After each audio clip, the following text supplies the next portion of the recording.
Have you ever wondered what lives in the deepest, darkest waters? Not what science has named, but what was there before naming ever existed? From the frozen shores of the Arctic, where the Inuit people have kept their sacred stories alive, through centuries of ice and silence, there comes a tale so old it feels like it was carved into the cold itself. A story not of triumph, but of transformation. Of a young woman whose hand slipped beneath the waves and became something the world had never seen. They say the ocean was once empty, a vast and breathing darkness with nothing to inhabit its depths. And then came loss and grief, and something stranger still, the kind of creation that only suffering can make possible. Tonight, as the cold creeps in and the world grows quiet around you, let the Arctic waters carry you somewhere ancient and unknowable. Welcome to the story of Sedna, the Inuit sea goddess, and the birth of ocean creatures. Now lie back, breathe slowly, and let the ancient world take over.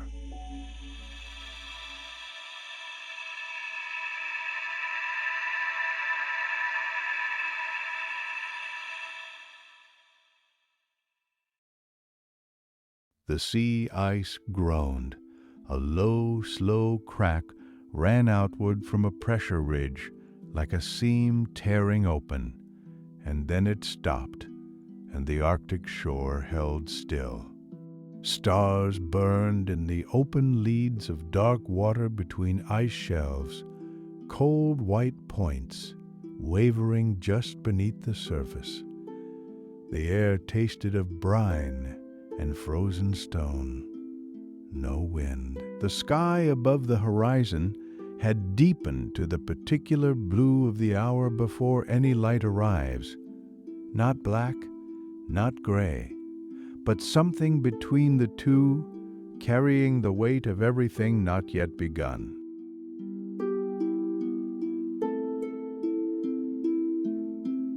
By the time pale light crept over the ice, Sedna was already standing at the entrance of her father's tent.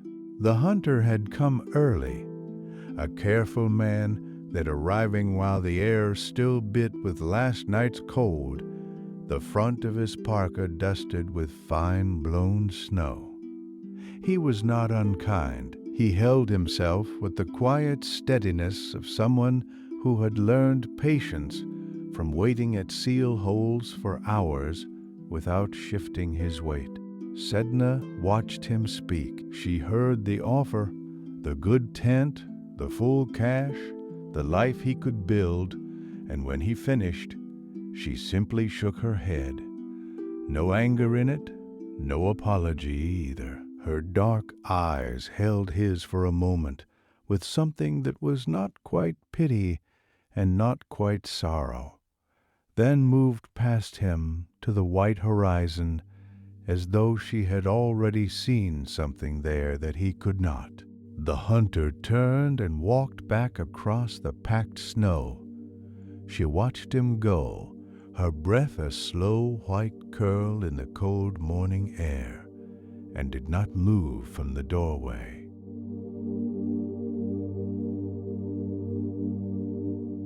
Anguta had not moved from his place near the lamp. He sat with his knees drawn up, one hand resting open on his thigh, and watched the square of pale light at the tent entrance where his daughter had been standing. She was gone now. He had heard the soft compression of snow under her boots, moving away toward the water. The seal oil lamp between his feet threw a low yellow light that barely reached the tent walls. He picked it up. The soapstone was cool on one side, warm on the other, the rendered fat smelling faintly of the sea even as it burned. He set it down again. He had fed her. He had kept her warm through every dark month. He had arranged men of good standing, patient men, and she had looked through every one of them at something he could not see. The lamp flame bent in a draught from the door flap. He watched it recover. Sedna walked until the packed snow gave way to bare ice. And then she walked a little further still.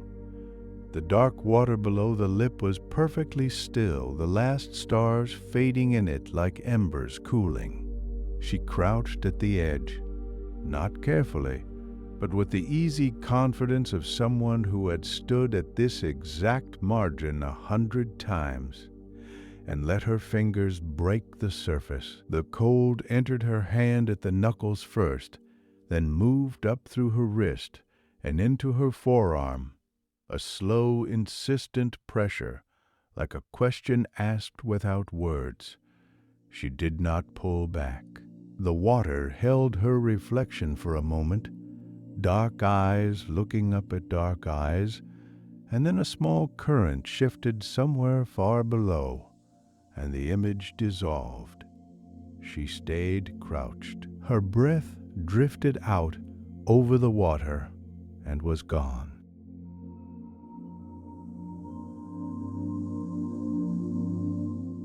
Not far from there, 3 women sat between the tents, working in the flat midday light. Strips of bearded sealskin lay across their laps, needles of sharpened bird bone pulling sinew thread through hide with a soft, rhythmic tug. A low fire burned between them, smelling of rendered fat and charred bone, and the wind carried its smoke sideways in a thin gray ribbon. One of them tilted her chin toward the ice. The others followed her gaze, then looked back at their work. She was at the water again, the youngest said. No one disagreed. They stitched in silence for a moment, the sinew rasping against each new hole punched through the hide. "She is the most beautiful girl I have ever seen," said the second woman, and her voice held neither envy nor warmth, only the flat plainness of a fact stated once and not repeated. The eldest among them, a woman whose needle moved without her watching it, pressed her lips together briefly before she spoke. "A girl who belongs to nothing," she said, "will one day belong to everything." She did not look up. She pulled the sinew taut, and the stitch closed.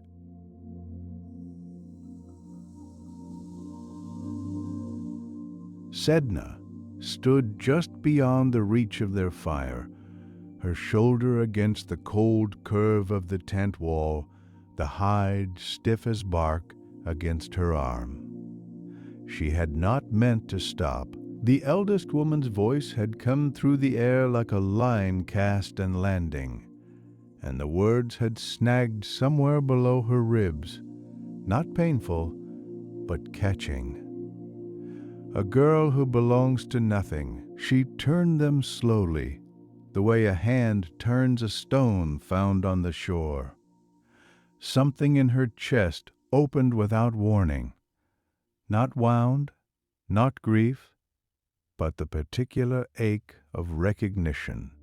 She had spent years standing at the water's edge without knowing what she was looking for.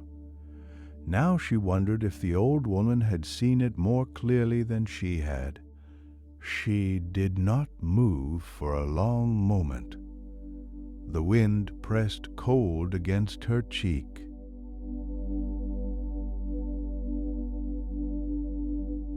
She went inside. Anguta was seated near the lamp, his hands resting open on his knees, as though he had been waiting without wanting to appear to wait. The oil flame threw its small yellow light between them, and the walls of the tent held the darkness close on every side. He did not speak immediately. When he did, his voice was level, the voice he used when he had already decided to hear the answer, whatever it was. "Tell me," he said, "what is it that you want?" Sedna looked at the flame. A faint smell of rendered seal fat rose from the soapstone bowl, warm and faintly animal. She did not rush her answer. When it came, it was quiet, and that quietness was the thing that stilled him. "Someone not from here," she said. "Someone who comes from beyond where the sky meets the ice." Anguta said nothing. The flame did not waver, but his hands, open on his knees, slowly closed. Anguta left without ceremony, and the darkness settled around Sedna like something filling a shape that had been waiting for it. She lay back on the sleeping skins, their thick fur pressing up against the bare skin of her forearms, the smell of old tallow and lanolin close around her. The lamp's ember gave barely enough light to distinguish her hand from the air above it. She studied that hand anyway, the way the faint orange glow caught the ridge of each knuckle. Someone who comes from beyond where the sky meets the ice. She had said it aloud, and now it was real. She turned the vow over quietly, the way a tongue finds a loose tooth, not to dislodge it, but to confirm it is there. She would wait, however long. The ember shrank. She did not watch it go out.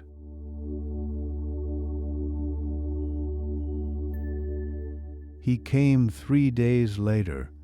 The women gutting fish near the tent line saw him first. One of them set down her knife without noticing she had done it. He was crossing the open ice from the direction of the water leads, standing upright in a kayak he had drawn up onto the flat and then walked away from, as though the vessel had simply delivered him and required nothing further.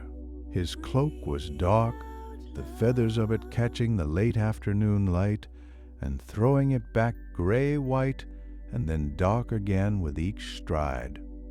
He was taller than the men of the camp, his cheekbones angled sharply in the low spring sun. A child near the fish-drying rack stopped pulling at a cord and went very still. By the time he reached the edge of the camp, 7 people had stopped moving.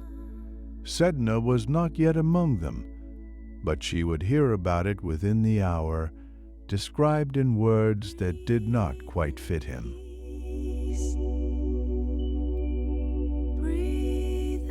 He found her at the water's edge before she had sought him out. Sedna heard the crunch of his boots on the salt-crusted ice behind her and did not turn. She had been watching a dark lead open slowly between 2 shelves, the water black and smoking faintly in the cold. Then he was beside her, and the dusk light fell across them both, warm and brief, the way late-season gold always carries the knowledge of its own ending. He spoke quietly.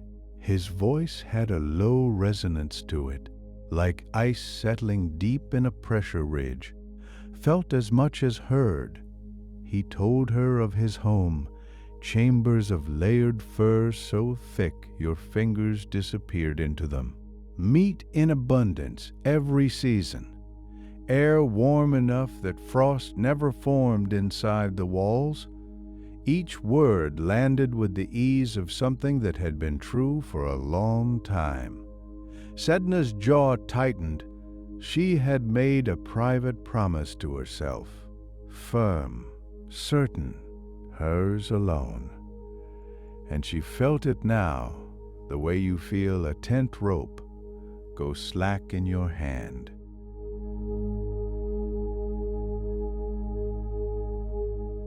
The promise went slack, and then, quietly, it released. Sedna turned to face him fully for the first time. The dusk light caught the pale gray of his irises, and she held his gaze without flinching, measuring, not yielding. Then she looked back once toward her father's tent, the low dome of stitched hide, smoke rising thin and straight from the gap at the top, the stones at its base dark with years of use. She looked long enough that the image settled into her like something she intended to keep. She turned away from it. The kayak rested at the water's edge, its sealskin hull still warm from his crossing, the wood frame faintly creaking as the ice shifted beneath it. She stepped in without assistance. The hull took her weight, a low, deliberate rock, then stillness. She picked up the paddle and felt the cold of the bone handle move up through her palms. She did not look back again.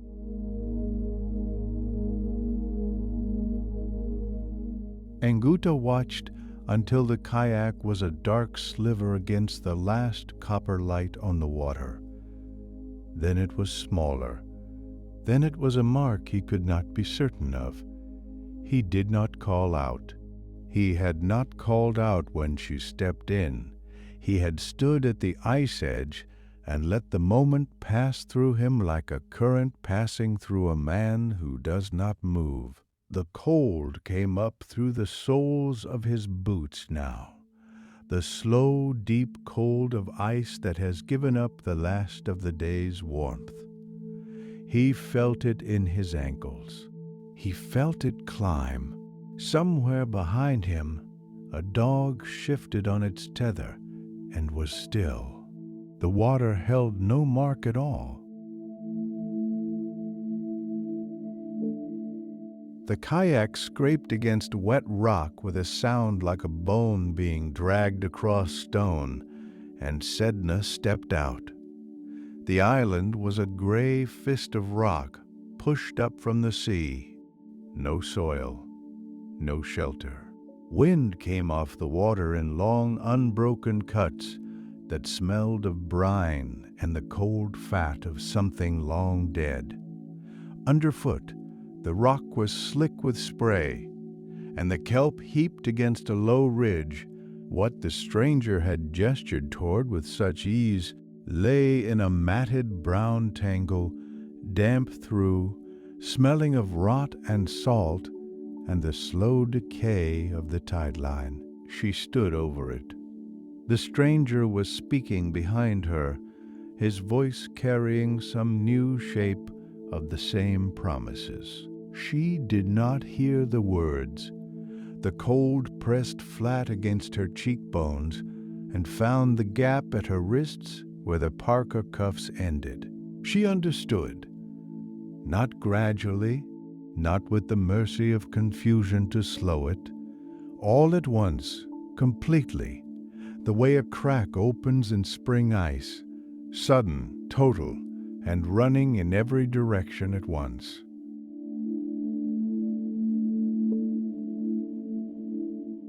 He stopped speaking. She turned, and in the full press of midday light, he pushed back his hood. The face beneath was the face she had known on the ice, the sharp angles, the straight black hair. But the eyes were not what she had looked into before. They were amber. Not warm amber, not the amber of oil flame, but the flat, mineral amber of a full Mars eye. Wide set, rimmed in pale gray, holding no crease of feeling at the outer edge. They did not soften when they met hers. They simply fixed her the way a bird fixes a thing it has already decided about. The dark feathered cloak was not a cloak. She understood that now. The gray-white feathers did not hang from stitched sealskin. They lay flush against him, sleeked down by wind, rooted. He did not speak again. He had nothing left to promise. She felt the cold of the rock come up through the soles of her boots, solid, immovable, the whole unbroken weight of an island that went nowhere. She did not weep. That stopped first. What came after was something more deliberate. Each morning she went to the water's edge and opened her mouth, and her voice went out across the chop, low, sustained, the same note held until her throat ached. Not a scream, a call, the way a hunter calls across ice to locate another hunter, functional and bare, stripped of everything except the need to be heard. She called her father's name. She called it until the gray water threw it back at her, flattened and changed. The wind came off the sea smelling of brine and cold stone, and something older underneath, the rot of deep kelp, the mineral breath of the ocean floor. It pressed her words back into her teeth. Still she called. The horizon never answered. The horizon never moved. But Sedna returned every morning, stood on the same wind-scoured rock, and sent her voice out again, not because she believed it would reach him, but because the calling itself was the only proof left that someone on this island still existed. Across the water, on the mainland shore, Anguta's eyes had not closed. He rose in the hour before any gray entered the sky, when the cold inside the tent was the dry, still cold of deep night, the kind that settles into fur and does not stir. He dressed without lighting the lamp, his fingers finding the familiar folds of seal skin by touch, pulling the laces of his boots tight by feel alone. Then he went outside. The kayak lay on the ice where he had left it the night before. He crouched beside it and ran his palm along the hull. The sealskin surface taut and slightly rough under his hand, the driftwood frame beneath it unyielding. He had stretched that skin himself. He knew every seam. He began to pack. The coiled harpoon line went in first, then the bladder float, then the spare paddle laid across the deck and lashed at both ends. Each motion was exact, each knot the same knot he had tied 10,000 times, the sinew cord biting briefly into the soft pad of his thumb before he pulled it fast. Then he reached for the bone-handled paddle. His hands were shaking, not from the cold. The cold had never done that. He held the paddle across both palms and looked at his hands in the dark and felt the small, involuntary movement in them, the tremor running up through the wrist, and did not try to stop it. He simply held the paddle until the shaking passed. It passed. He set the paddle across the bow, pressed one hand flat against the ice to push himself upright, and stood. The pre-dawn air tasted of brine and the faint iron sharpness of the pack ice beginning, somewhere far out, to shift. Behind him, the camp was silent, every lamp dark, every voice stilled. He had not told anyone.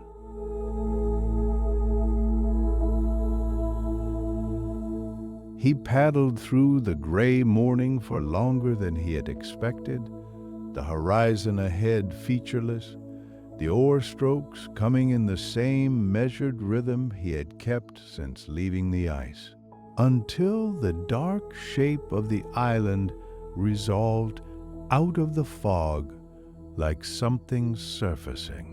He beached the kayak among the rocks and climbed up with his legs stiff and his hands cold inside their mitts. Sedna was standing on the shore. She was thinner. Her cheekbones cut a harder line beneath her eyes, and those eyes, dark, unblinking, held something in them that had not been there before, a stillness that had been paid for. Anguta opened his arms. She did not run. She walked to him across the wet rock, her footing sure and unhurried, her spine straight. And when she reached him, she pressed her face against the sealskin of his chest and held on with both hands, gripping the front of his parka in tight fists. He wrapped his arms around her and said nothing. The sea moved cold and restless behind them both.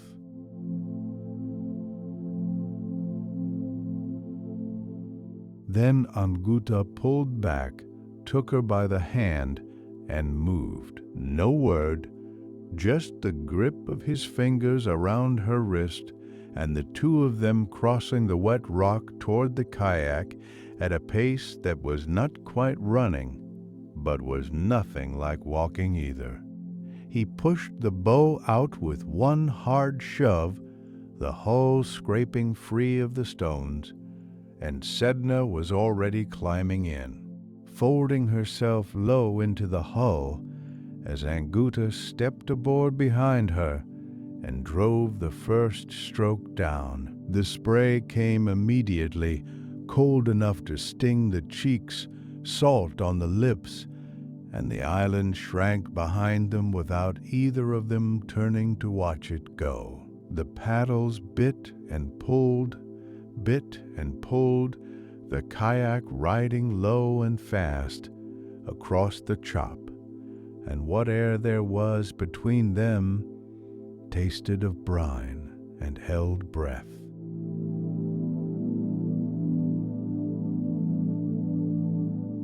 Behind them, the island was not empty for long. The stranger dropped from the sky as a fulmar and landed on the bare rock where the kelp nest had been. He stood there a moment, the gray-white feathers folding, the pale eyes finding the absence. Then the cry came out of him, not a bird's cry, something torn from a deeper register, raw and percussive, cracking across the flat water like a splitting bone. He launched himself back into the air. High above the rock shelf he wheeled once, twice, and on the third arc the surface of the sea beneath him shuddered. A single wave rolled from nothing, no wind, no fetch, no cause, and broke against the empty shore. Then another, larger.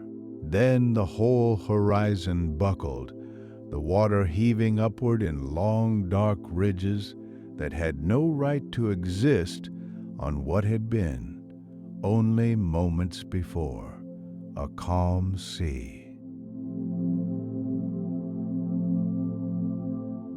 The ridges reached them within minutes. The first one lifted the kayak from below, a slow, grinding heave that pushed Sedna's stomach into her throat, and then dropped it into the trough with a wet, percussive crash that she felt from her tailbone to the base of her skull. Cold water broke over the bow and hit her face like a flung stone. The second wave came before the kayak had finished shuddering from the first. Anguta drove the paddle in hard on the left side, over-correcting, then again. His shoulders burned.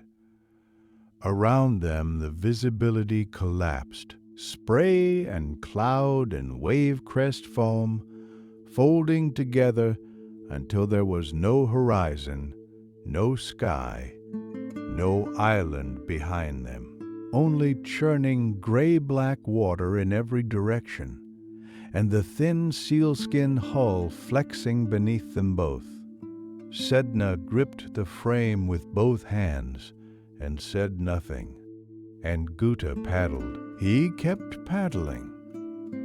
But somewhere in the interval between one wave and the next, the certainty arrived in his chest. Not panic, something colder and quieter than panic, that the sea was not tiring. That certainty did not leave him. It settled instead, pressed down through his ribs and into his gut, where it sat cold and still, while his arms kept working. Sedna's knuckles, white against the dark frame, were inches from his hip. He could feel the kayak torquing beneath him with each wave, the sealskin hull twisting in a way sealskin was never meant to twist. Then he looked at her hands. He wept before he moved. The tears came fast and hot and were immediately cold on his face. His whole body understood what his mind had not yet agreed to, and his hands were already reaching back, trembling, both of them, finding her fingers where they gripped the frame. Sedna felt his grip close over hers and turned toward him. He pushed, not violently. That was the terrible thing. He pushed the way a man sets down something he can no longer carry, with a terrible, exhausted care, and her hands left the frame, and the gray chaos took her.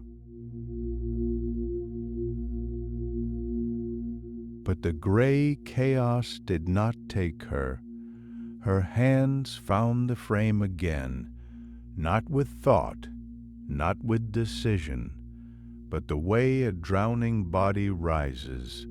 The grip was already there before she knew she had reached. The sealskin frame pressed hard ridges into her palms.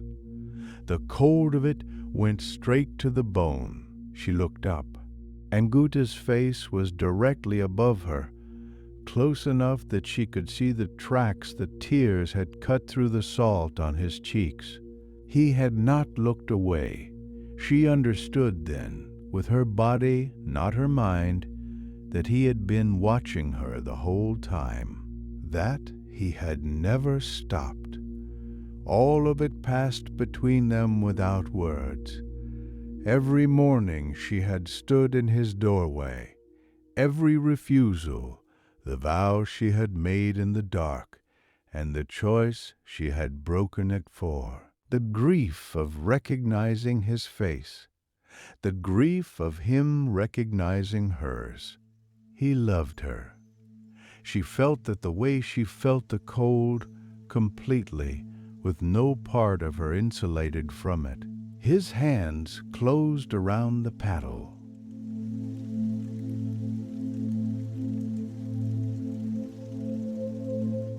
The paddle came down, not in rage. That was what she would remember later, from somewhere below rage and grief and the reach of any feeling she had a name for. It came down with the flat, deliberate weight of a thing decided. The bone handle caught the gray light for one instant. Then it struck. The sound was wet and small. Her first two finger joints struck the dark water and were gone. She had no time to understand what had happened before the cold of the sea rushed into the spaces where they had been. A burning cold, sharp as bitten metal, announcing what the rest of her body had not yet received. Then something lifted its head from the foam, a ringed seal, small and dark, its whiskers trailing water, its eyes wide and deeply, quietly alert.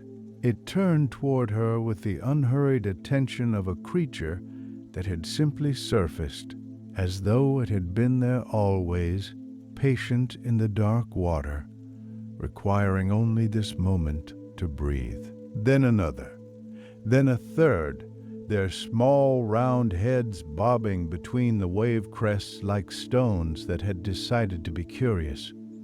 Sedna stared at them. She still held the kayak. The cold still burned where her fingers had been. The storm still pressed down from every direction. But the seals were there, wet and blinking and entirely impossibly real.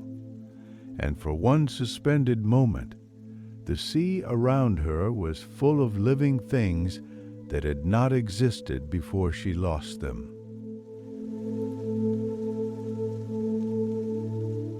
She held on. The paddle rose again. She felt it through the hull, the shift of Anguta's weight, the brief pause at the top of the arc, and she pressed her forehead against the cold seal skin and waited for what she already knew was coming. It came, the second joints, gone into the black water with the same small, wet sound as the first, and this time the cold arrived instantly. No delay, her body already knowing how to receive it. The burning spread up through the stumps of her palms and into her wrists. Then the water below her changed. They rose slowly, not surfacing, ascending the way a thought surfaces from sleep. Great dark shapes, wide-shouldered and massive, their heads clearing the foam with the unhurried gravity of something summoned from a very long way down. Bearded seals, each one enormous, ancient-looking, their long, coarse whiskers trailing water in silver threads. Their eyes, deep brown, still, holding the particular patience of creatures who measure time in tides, found her immediately. She stared back at them, trembling, her ruined hands still locked to the hull. They did not scatter, did not flinch at the storm still breaking overhead, the waves still sledging the kayak sideways.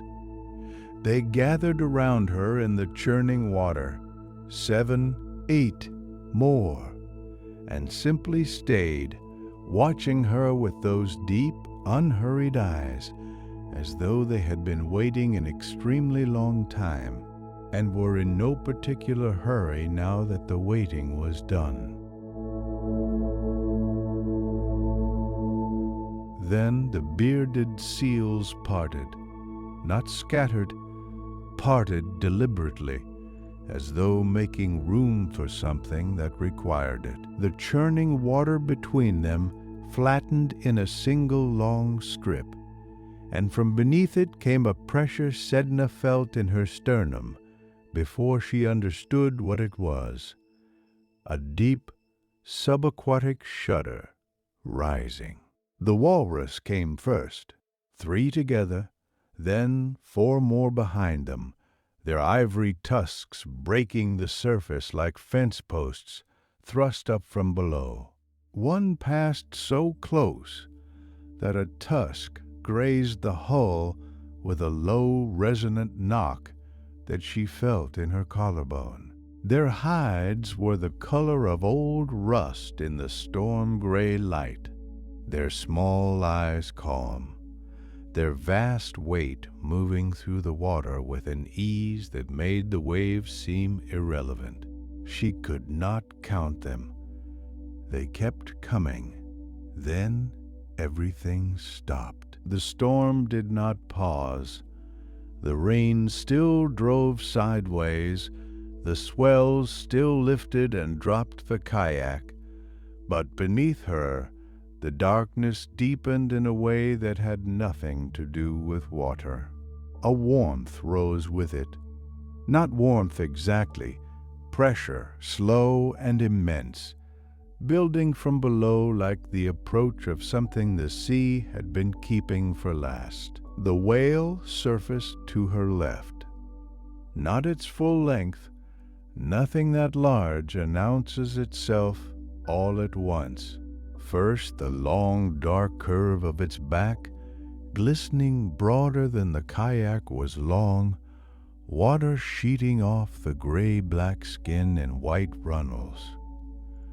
Then the breath, a single exhalation that struck her face like a warm, salt-heavy gust, smelling of deep water and crushed brine shrimp, and the sound of it, low, percussive, hollow, rolled out across the storm and did not stop rolling. Sedna did not move. The whale's eye, ancient and dark and level with the surface, turned toward her. It was the size of her fist. It found her the way the seal's eyes had found her, without surprise, without urgency, and held.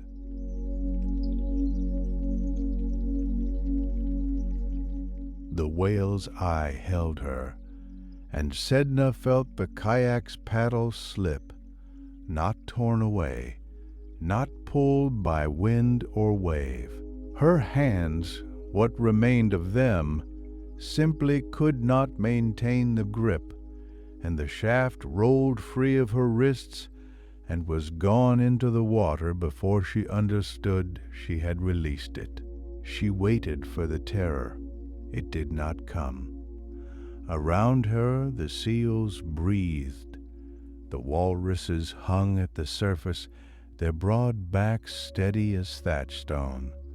The whale did not move. The rain still drove sideways, cold on her face, but the sounds of the storm had receded to something distant and courteous, as though the water itself had turned down its own volume.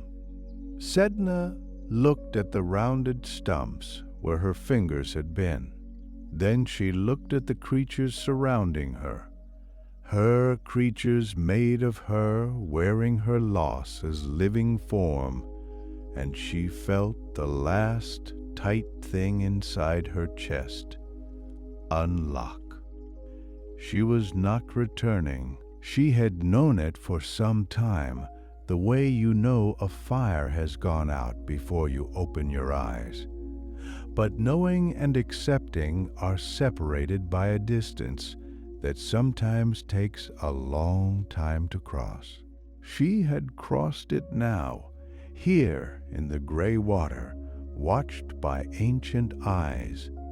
She let her arms rest at her sides. The kayak drifted and slowly turned, and she did not reach for it.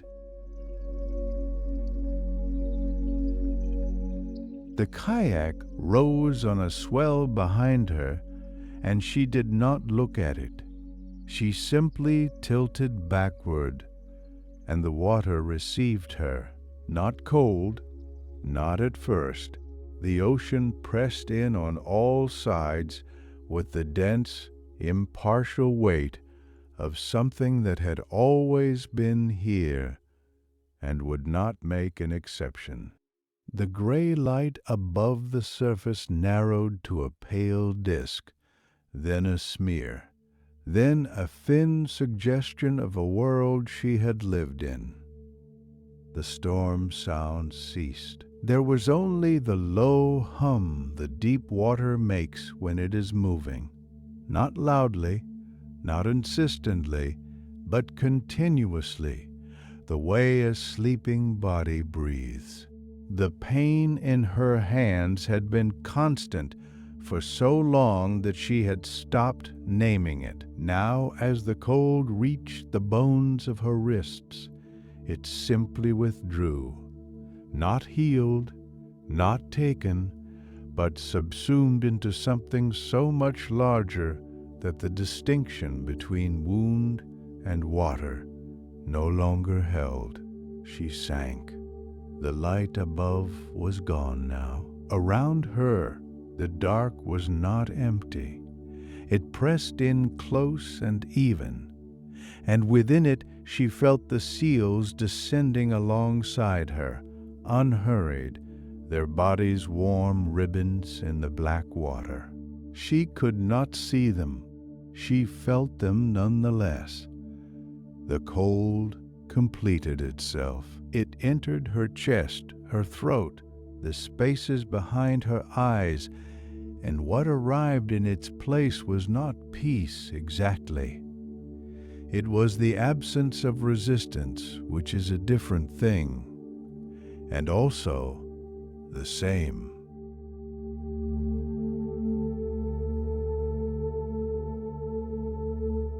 The change began in her legs.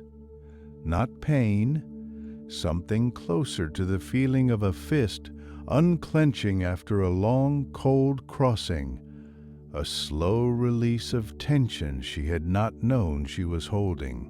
Her boots softened first, then the sealskin trousers, then the legs themselves, the boundary between them dissolving the way two wet edges of hide pressed together will fuse if you hold them long enough.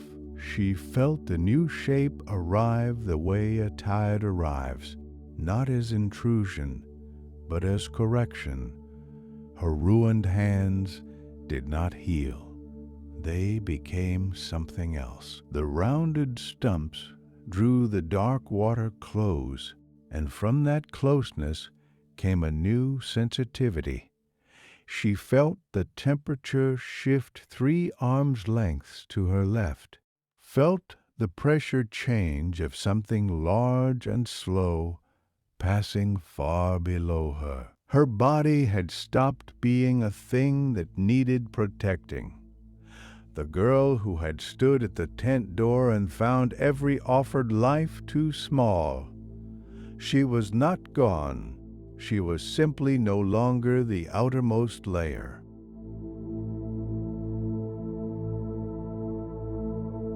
Then her body met the ocean floor, not a collision, a settling, the way a stone finds the exact hollow it was shaped to fill.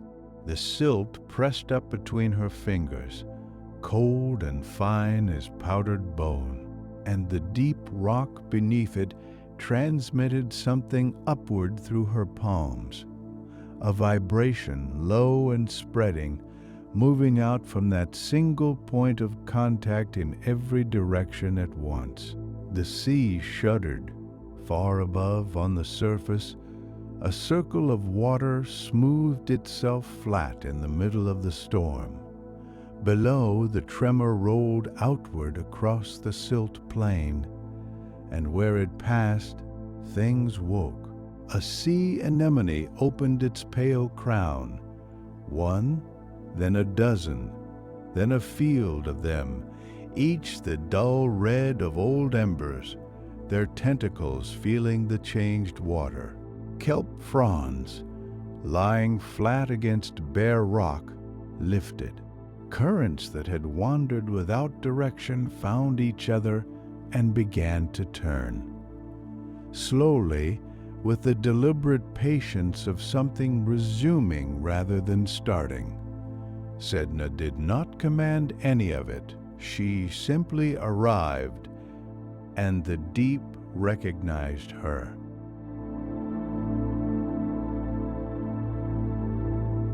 Sedna opened her eyes. The deep stretched in every direction, not empty, not dark in any way that meant absence. Her walruses moved through the middle water in slow arcs, their ivory tusks catching the faint bioluminescence as they turned.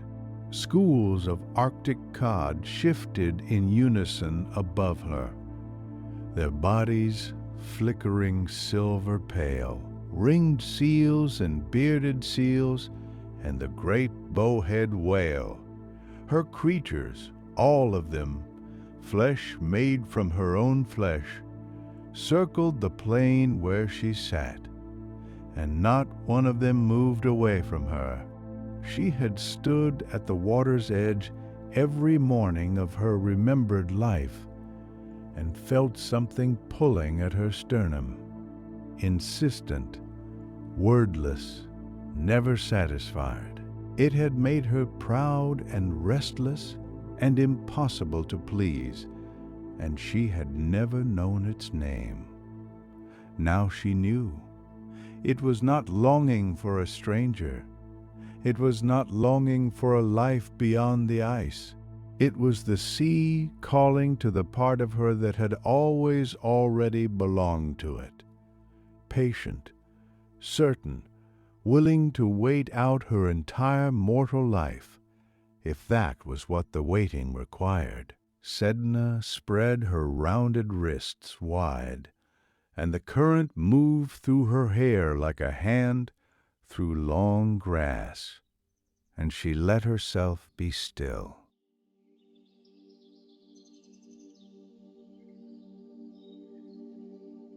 The warmth came first, a few degrees, no more, but enough that the ringed seals drifted toward her the way cold water fish drift toward a thermal vent, not seeking comfort exactly, but drawn by the fact of it.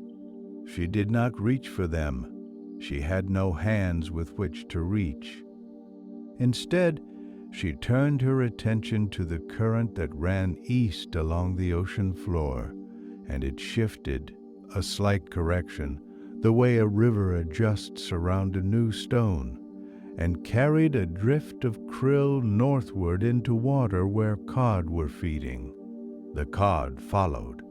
The seals would follow the cod. Above them, far above, in the gray-lit shallows where ice met open water, a hunter was waiting at a breathing hole.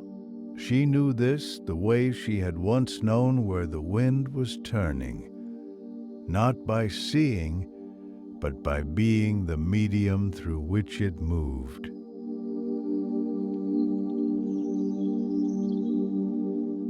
That hunter stood at the edge of camp and could not make himself walk the last 30 paces to his tent.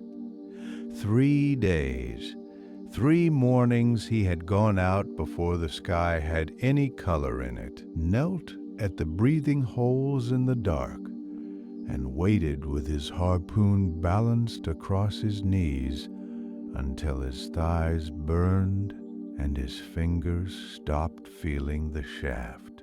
Nothing had broken the surface, not breath, not ripple, not the faint, greasy ring of oil that meant a seal had passed below without surfacing.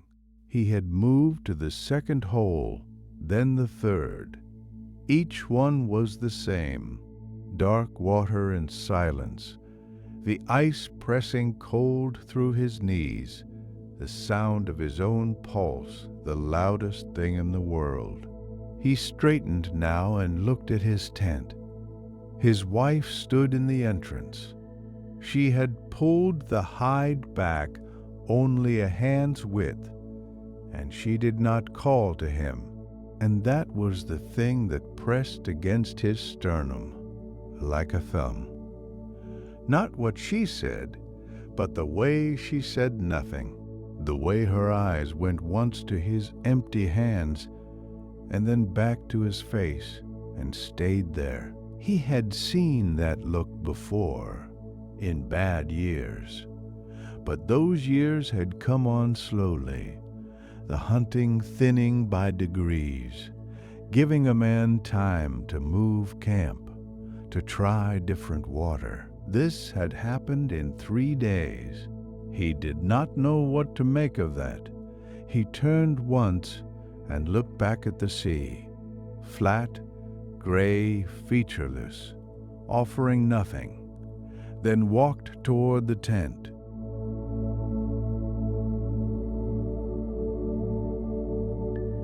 That same night, the Angakok went out alone. He carried nothing but his drum, the pale gut skin cold against his palm, the driftwood frame smooth with years of handling, lighter than it looked and heavier than it should have been. He found a breathing hole some distance from camp and sat beside it, cross-legged on the bare ice, his knees aching against the cold as he settled his weight and let it pass. Then he closed his eyes. The drum began, not struck, barely touched, the bone striker grazing the skin so that what rose was less sound than pressure, a low thrum that moved through the ice and into the soles of his feet and up through his sitting bones into his chest. He shaped his breath around it. The stars above him did not move. His body stilled until the small visible clouds of his breathing came farther and farther apart, and then the song changed, fell lower, thinner, a filament of tone descending, and the Angakok went down into the dark water as something the ice would not remember in the morning.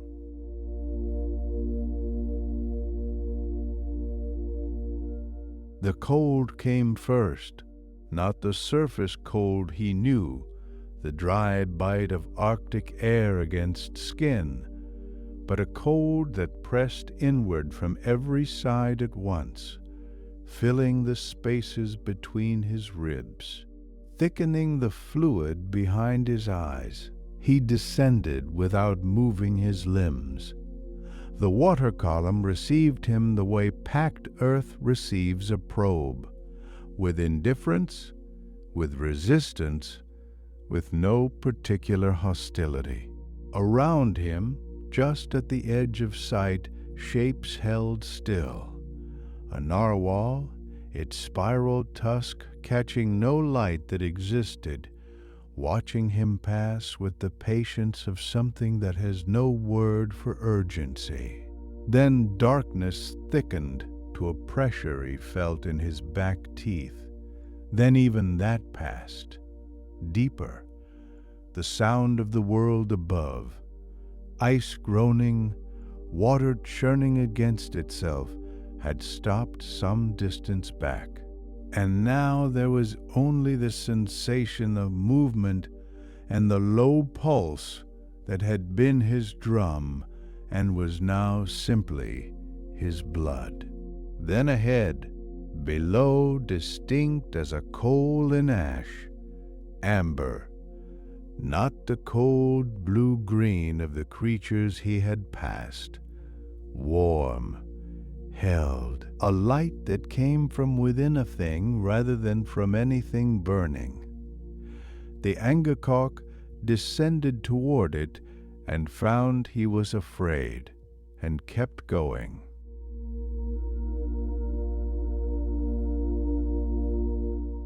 She was seated where the silt met bare rock, her rounded wrists resting open on her knees, and her hair, all of it, spread outward from her in every direction, dense and black and impossibly tangled.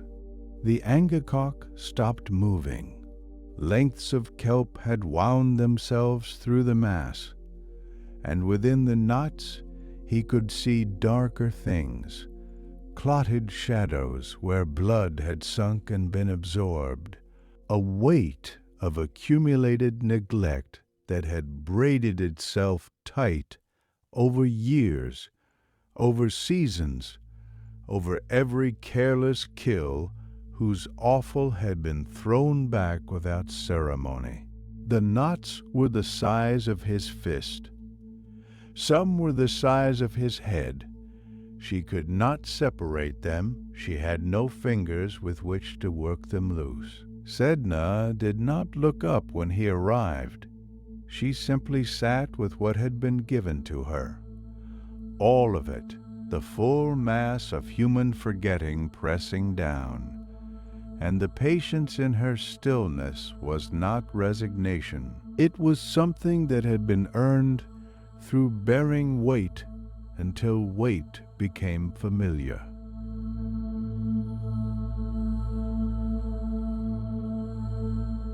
He knelt behind her and took the first rope of hair between his palms, dark, dense, cold as river stone in early thaw, and began, not with an implement, with his fingers working into the first knot the way a man works a wet lashing loose, slow, patient, a little at a time.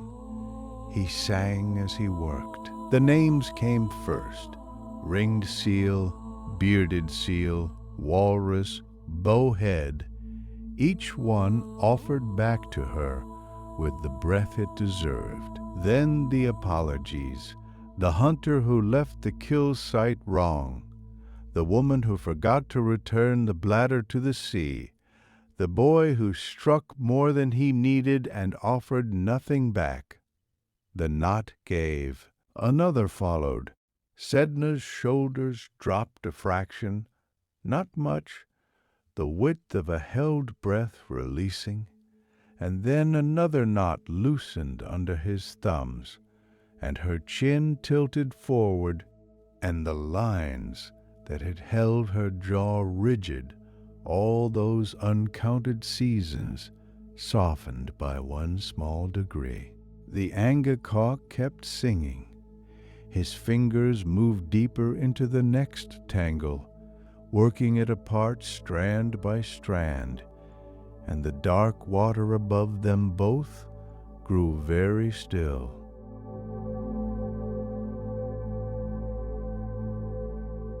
The last knot gave, without drama, a quiet loosening, like a fist unclenching after a long night. Sedna exhaled. The breath moved outward from her in every direction at once, through cold, dark water, through silt and stone and the long kelp forests, through the bones of the ocean floor, and upward through the black fathoms above. The seals felt it first, ringed seals, bearded seals, and they turned without decision, the way a compass needle turns, and began to rise. The walrus followed, their weight no burden in the water, their tusks catching no light and needing none. Then the great bowheads, unhurried, moving upward through the green-gray shallows the way a slow thought moves toward its conclusion. They found the breathing holes. They found the open leads. They broke the surface of the world with soft exhalations of their own, into the pale gold of an Arctic dawn, into air that smelled of brine and cold stone and the first faint warmth of a returning season. Far above, a hunter waiting at the ice edge heard the first wet breath and did not move. He simply stood. The world below had offered, and he knew it.